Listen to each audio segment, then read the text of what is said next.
My friend called me pathetic for grieving at my dad's funeral after I refused to do her hair for a party that weekend. Now she's banned from every salon in town. Mara and I had been friends since high school. She was always kind of harsh, but I thought that was just her personality. She'd say things like, my hair looked greasy when it was clean, or my clothes were trying too hard when I dressed nice. I'd laugh it off because that's what friends do, right? In college, she got worse. When I made Dean's List, she said the classes must have been easy. When I started dating Ryan, she told everyone she could do better but felt bad for him. When I got my first apartment, she walked in and said it smelled weird and looked like a grandma lived there. Things got really bad when I started my business doing hair and makeup. Mara would come to my salon and loudly tell other clients I was still learning. She'd point out every little thing she thought was wrong with their hair, said my prices were a scam for amateur work. My clients started going elsewhere. The worst part was she expected free services. Every week, she'd show up demanding highlights, extensions, full makeup for her dates, never paid once. Said exposure from her wearing my work was payment enough. When I finally started charging her, she told everyone I was money hungry and fake. My dad got sick last year, cancer everywhere, 3 months to live. I spent every day at the hospital while trying to keep my business running. Mara visited once, spent the whole time on her phone, and complained that hospitals made her uncomfortable. When Dad passed, I was destroyed. The funeral was small, just family and close friends. Mara showed up late, wearing a white dress like it was a garden party. During my eulogy, she was taking selfies, actually angling her phone for better lighting while I talked about my dead father. At the reception, she pulled me aside and said she needed her roots done for a party that weekend. When I said I couldn't even think about work right now, she said I was being pathetic and using grief as an excuse to be lazy. Said my dad would want me to move on and stop feeling sorry for myself. It had been 3 days since he died. That's when something in me snapped. I told her I'd do her hair that Saturday.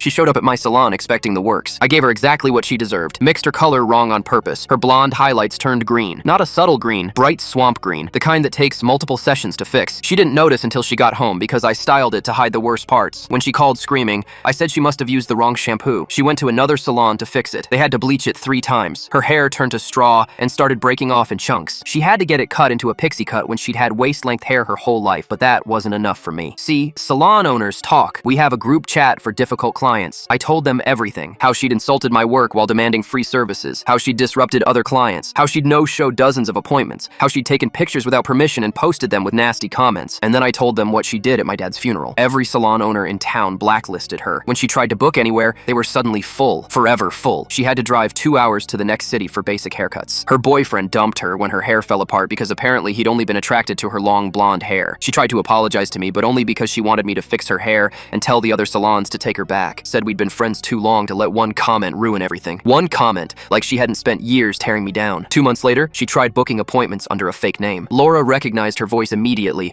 and warned everyone in our network. Mara tried 3 more salons that week using different names. They all turned her down. Last month, one of my clients saw her loading boxes into a moving truck. Word spread fast through the salon network. She was leaving town entirely, moving 2 hours away where nobody knew what she'd done. Every salon owner in our group chat celebrated when they heard she was finally gone for good.